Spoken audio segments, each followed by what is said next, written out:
power. That's never happened before at a political rally. I have the privilege of being one of Barack Obama's foreign policy advisors.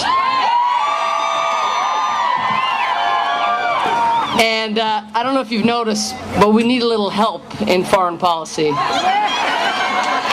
We're in a little trouble. Things aren't going very well in foreign policy. I want to tell you a story. When Barack Obama won the Iowa caucus, I happened to have been in Iowa.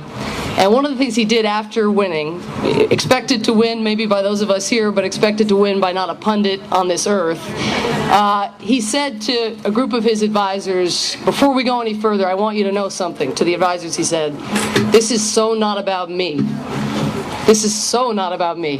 Now, what politician on earth, with the exception of the lovely politician who just spoke, would say this is not about me and actually mean it? But he knew something deep about America and America now and the fierce urgency of now, and that is that this campaign is so much about you.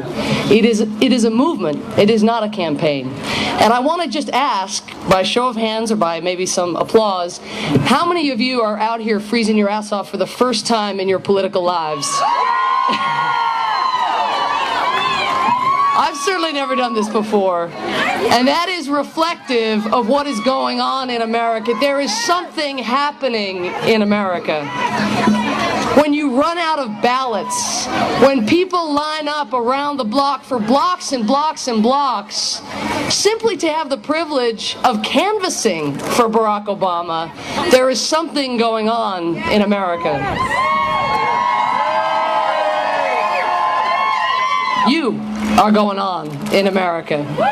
Now, I just want to say a quick word about Obama's foreign policy, because it's actually his favorite subject, national security, the area where, again, the pundits didn't understand quite how broad his grasp was.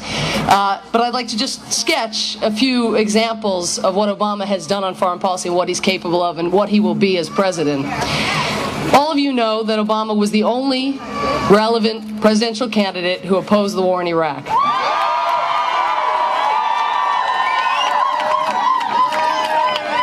Perhaps the greatest strategic blunder in the history of American foreign policy, and there's only one person standing today in the presidential race who had the judgment to oppose that war. We know that. But maybe what we need to spend more time thinking about is what it took for Barack Obama in October 2002 to stand up at a rally like this one and say he opposed the war. The war had huge approval ratings. Every political consultant on earth was saying, Obama, you've already got the name Obama. You can't oppose the Iraq war. You can't, you know. And he said, but why am I in public service if not to take a stand when issues of life and death are at stake?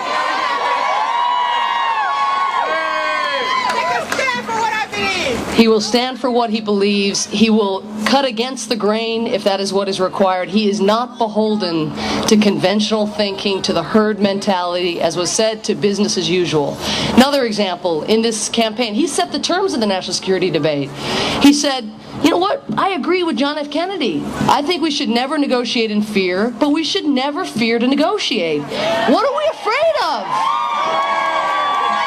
What are we afraid of? Are we afraid of Ahmadinejad? A Holocaust denier?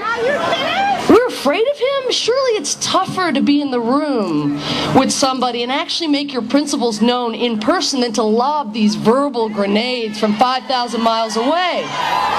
I'm not afraid of Ahmadinejad. Obama said, people said, oh, but Obama, you can't say that. He said, why can't I say it? We've alienated the world. We have to restore our standing in the world. We have to make America safer. That's what this is about. Another example, Cuba, final example.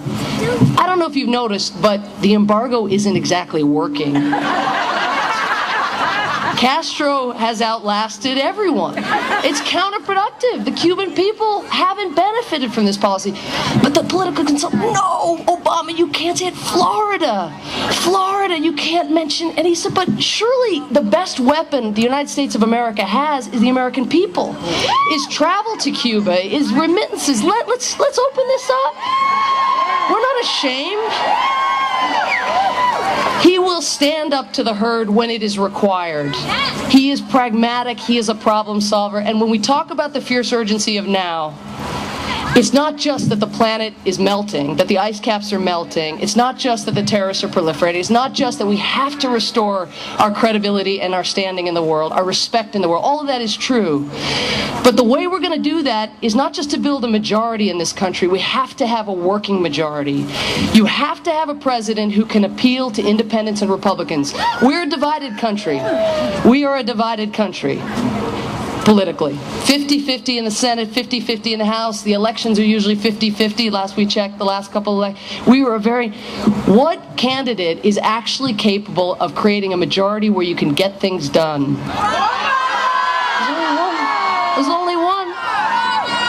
So, thanks to you and this movement, all the pundits and all the political consultants are melting away, and even they are on the Obama bandwagon.